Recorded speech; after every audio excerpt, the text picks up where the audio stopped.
بسم الله الرحمن الرحيم. الحمد لله رب العالمين، والصلاة والسلام على سيد الأنبياء والمرسلين. أما بعد، رب اشرح لي صدري ويسر لي أمري واحلل عقدة من لساني يفقهوا قولي. صدق الله العظيم. اللهم صل على سيدنا محمد النبي الأمي وعلى آله وسلم تسليما كثيرا. محترم بزرگوں اور دوستوں، اللہ رب العزت کا فضل ہوا، کرم ہوا کہ گزشتہ رات میں ہم نے عافیت کے ساتھ سورہ بقرہ کا اختتام کیا. نماز تراویح میں سورہ بقرہ کا مکمل اللہ کے فضل سے ہم نے کیا اور اللہ نے کروایا. تو سورہ بقرہ کا مختصر خلاصہ آپ حضرات کی خدمت میں پیش کرنا چاہتا ہوں. سورہ بقرہ قرآن کی سب سے بڑی سورت ہے. اس کے فضائل کے بارے میں آتا ہے کہ جس گھر میں سورہ بقرہ پڑھی جاتی ہے اس گھر میں شیاطین نہیں رہتے، شیاطین بھاگ جاتے. ایک اور حدیث میں ہے جس گھر میں سورہ بقرہ پڑھی جاتی ہے تو پڑھنے والے پر باطل طاقتیں، باطل قوتیں اثر انداز نہیں ہوتی. باطل قوتوں کی تشریح کی ہے ایک اور حدیث میں. امیر معاویہ رضی اللہ تعالیٰ عنہ کی حدیث میں اس کی تشریح ہے. فرماتے ہیں باطل قوتوں سے مراد جادو کی قوت ہے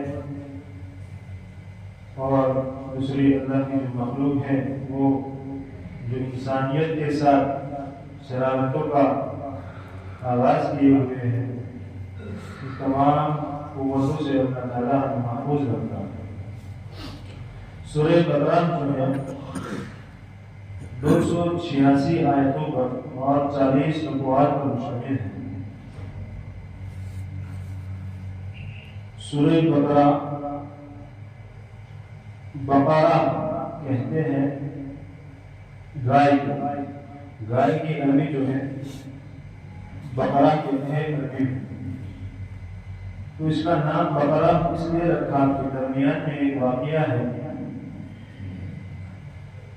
گائے کا. بنو اسرائیل میں کسی شخص نے کسی ایک شخص کو قتل کر دیا تو امت نے وقت کے نبی سے مخاطب ہو کے یہ کہا کہ اس کا قتل کرنے والا قاتل ہمارے ہاتھ نہیں لگ رہا ہے تو آپ اپنے رب سے کہیے کہ وہ قاتل کو ہمارے سامنے پیش کر دے. چنانچہ نبی نے کہا، اللہ تعالیٰ نے ارشاد فرمایا کہ تم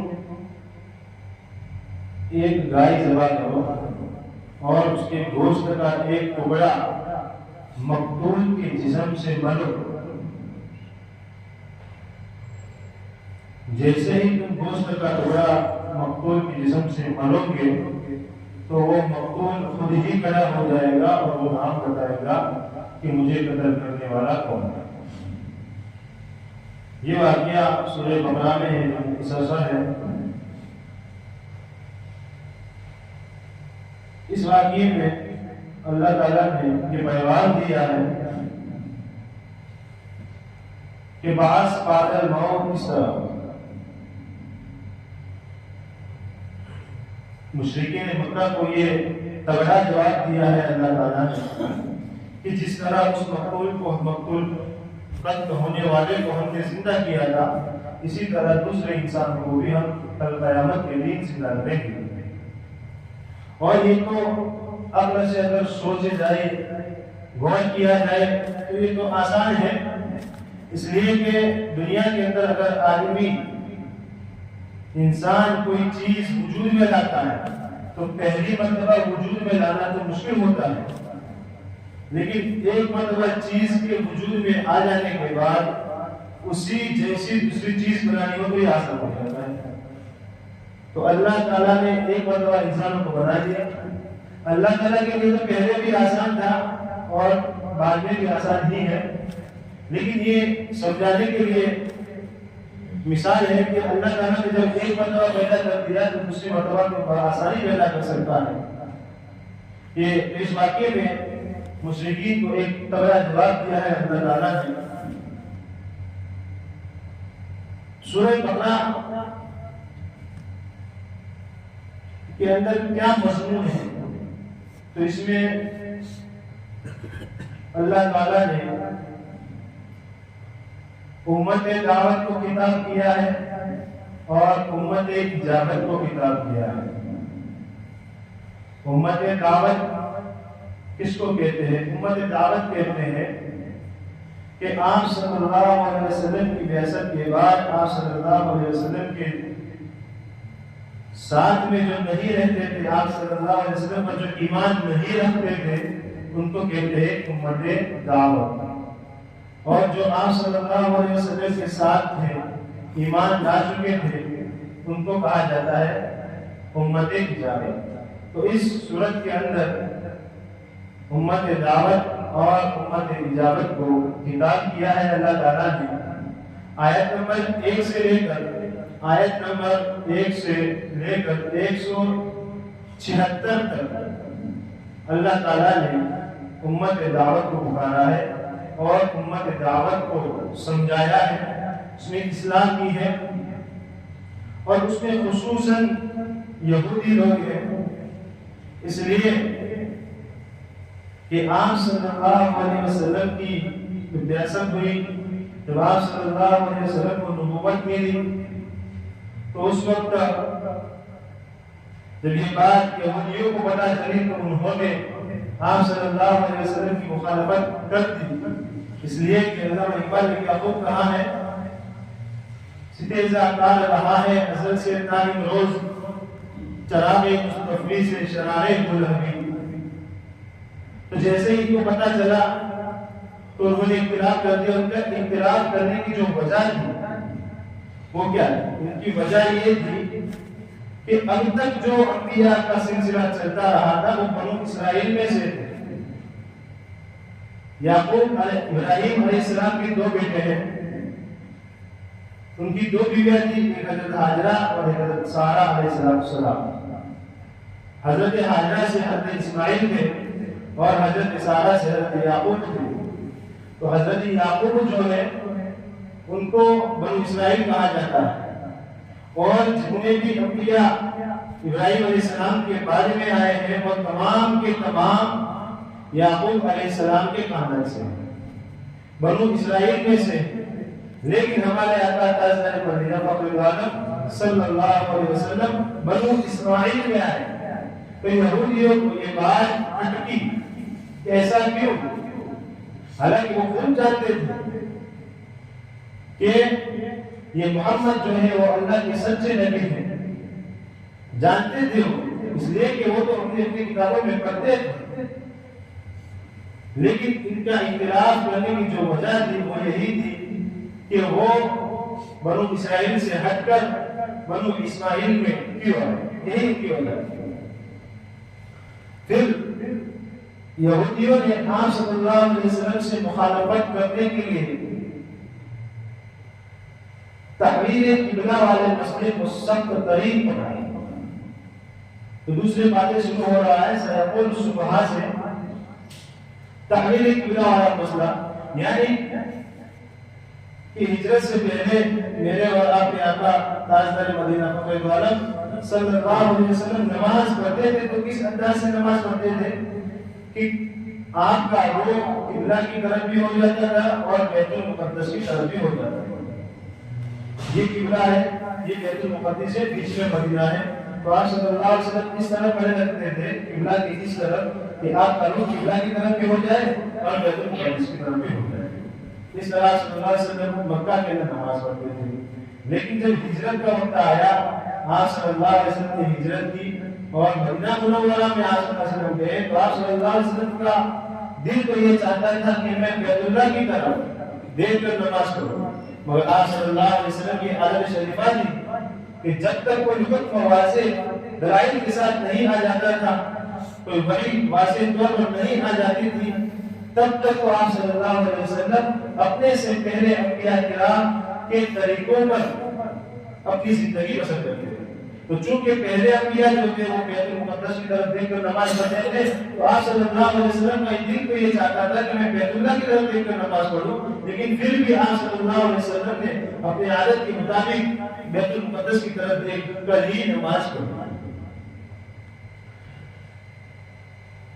16 ماہ یا 17 ماہ کے بعد حکم آیا واضح طور پر کہ اب آپ کو قیامت تک کے لیے بیت اللہ کی طرف دیکھ کر نماز پڑھنا ہے، جو کہ آپ صلی اللہ علیہ وسلم کی دل خواہش تھی۔ یہ حکم آ جانے کے بعد آپ صلی اللہ علیہ وسلم نے بیت اللہ کی طرف رک کر نماز پڑھنا شروع کیا تو یہودیوں نے یہ بات پکڑ لی کہ تمہارا نبی کیسا نبی ہے، یہ محمد کیسا ہے کہ کبھی قبلہ بیت المقدس کو بناتا ہے تو کبھی قبلہ بیت اللہ کو بناتا ہے، کبھی یہاں دیکھ کر نماز پڑھتے ہیں تو کبھی یہاں دیکھ کر نماز پڑھتے ہیں، یہ کیسا نبی ہے؟ تو اللہ تعالیٰ نے ان کو قرآن کریم میں جواب دیا، قل للہ المشرق والمغرب، کہ اے نبی جی کہہ دیجئے میں مغرب بھی اللہ کی ہے اور مشرق بھی اللہ کی ہے۔ یہ اللہ تعالیٰ نے قرآن کریم میں یہودیوں کو جواب دیا ہے۔ تو کہنے کا مطلب ہے کہ سورہ بقرہ کے پہلے حصے میں یعنی کہ آیت نمبر 1 سے لے کر آیت نمبر 176 تک اللہ تعالیٰ نے اسی یہودیوں کو سمجھایا ہے، دلائل کے ساتھ دلائل پیش کیے ہیں اور ان کی تقریباً 40 خرابیاں بیان کی ہیں، جس میں سے بڑی خطرناک خرابی اور بیماری کی جو تھی وہ تھی حسد، کہ وہ دل کے اندر آپ صلی اللہ علیہ وسلم کے خلاف حسد اور بغض رکھا کرتے تھے، اور اسی حسد کی بنا پر وہ تہس نہس ہو گئے اور ملیامین ہو گئے۔ اس سے ہمیں سبق یہ لینا چاہیے کہ ہمیں بھی ہمارے دلوں میں حسد اور کینہ کپٹ جیسی بیماریوں کا ڈیرا نہیں بنانا چاہیے، بلکہ اس سے دل ہمارے پاک ہو جائے۔ یہ تھا ایک حصہ۔ دوسرے حصے میں یعنی کہ آیت نمبر 177 سے لے کر 286 تک ان آیات کریمہ میں اللہ تعالیٰ نے مسلمانوں کو خطاب کیا ہے، کیوں کہ ایک نئی شریعت قائم ہونے جا رہی ہے، ایک نیا طریقہ ایجاد ہونے جا رہا ہے۔ یہاں پہ ایگزامپل دے کر سمجھاؤں کہ کوئی کمپنی اپنی پروڈکٹ لانچ کرتی ہے تو وہ اس پروڈکٹ کے ساتھ ساتھ کچھ قوانین بھی بناتی ہے کہ جس چیز کو جو ہم نے لانچ کیا ہے اس کو اس طریقے سے استعمال میں لانا ہے، اگر اس طریقے سے استعمال میں لاؤ گے تو بھی وہ فائدہ مند ہوگی ورنہ وہ نقصان دے۔ موبائل کمپنی نے لانچ کیا تو اپنے کہیں گے اس موبائل کو تمہیں کتنے گھنٹے چارج میں رکھنا ہے، اگر اتنے گھنٹے نہیں رکھو گے زیادہ رکھو گے تو بیٹری خراب ہو جائے گی۔ تو یہ رول ہوتے ہیں۔ تو چونکہ ایک نئی شریعت قائم ہونے جا رہی تھی تو ایک نیا طریقے کا آغاز ہونے جا رہا تھا، تو اللہ تعالیٰ نے سورہ بقرہ میں مسلمانوں کو خطاب کر کے ایک طریقہ زندگی بتایا کہ تمہیں کس انداز سے زندگی گزارنی ہے۔ تو آیت نمبر 176 سے لے کر آیت نمبر 243 تک ان آیت کریمہ میں اللہ تعالیٰ نے مسلمانوں کو معاملات کے اعتبار سے، معاشرات کے اعتبار سے تقریباً 33 حکم بتائے، 33 احکام بتائے ہیں، جس میں طلاق کا مسئلہ بھی آ گیا، جس میں نکاح کا مسئلہ بھی آ گیا، زکات کا مسئلہ بھی آ گیا، روزے کا مسئلہ بھی آ گیا، حج کا مسئلہ بھی آ گیا، عمرے کا مسئلہ بھی آ گیا، چاند کا مسئلہ بھی آ گیا۔ 33 احکام اللہ تعالیٰ نے ان آیات میں بیان کیے ہیں کہ وہ دنیا کے اندر جب تم ایمان لا ہی چکے ہو تو تمہیں کس انداز سے زندگی گزارنی ہے، تمہیں شادی کرنی ہے، نکاح کرنا ہے تو کس طریقے سے تمہیں نکاح کرنا ہے۔ تم بغیر نکاح کے کسی اجنبیہ عورت کے پاس نہیں جا سکتے، اگر تمہیں اپنے خواہشات پر قابو نہیں ہے، کنٹرول نہیں ہے تو تمہیں کیا کرنا ہے؟ نکاح کرنا ہے۔ تمہارے پاس مال زیادہ آ جاتا ہے تو تمہیں کیا کرنا ہے کہ اس مال میں سے تھوڑی سی زکات نکالنی ہے. تمہارے پاس مال ہے تو تمہیں کیا کرنا ہے کہ بیت اللہ کا حج کرنا ہے. یہ طریقہ بتا رہے ہیں اللہ تعالیٰ قرآن کریم. تو دوسرے حصے کے پہلے حصے میں یعنی کہ آیت نمبر 177 سے لے کر 243 تک میں اللہ تعالیٰ نے یہ احکام بتائے کہ احکام 33 احکام ہے تقریباً. پھر اس کے بعد 243 سے لے کر 286 تک اللہ تعالیٰ نے 2 مسئلے بیان کیے اور وہ مسئلے بندوں پر آج کی امت پر بڑے بھاری گزرتے ہیں. حالانکہ وہ مسئلے اللہ کے یہاں محکم انشاء ہیں, بڑے اچھے مسئلے ہیں. وہ اللہ تعالیٰ کے نزدیک قرب پیدا کرتا ہے. ایسے وہ مسئلے ہیں. کیا ہے وہ مسئلے؟ ایک تو ہے انفاق, ایک ہے انفاق کا مسئلہ اور دوسرا ہے جہاد کا مسئلہ. انفاق کا مطلب یعنی کہ خرچ کرنا, اللہ کی راہ میں خرچ کرنا.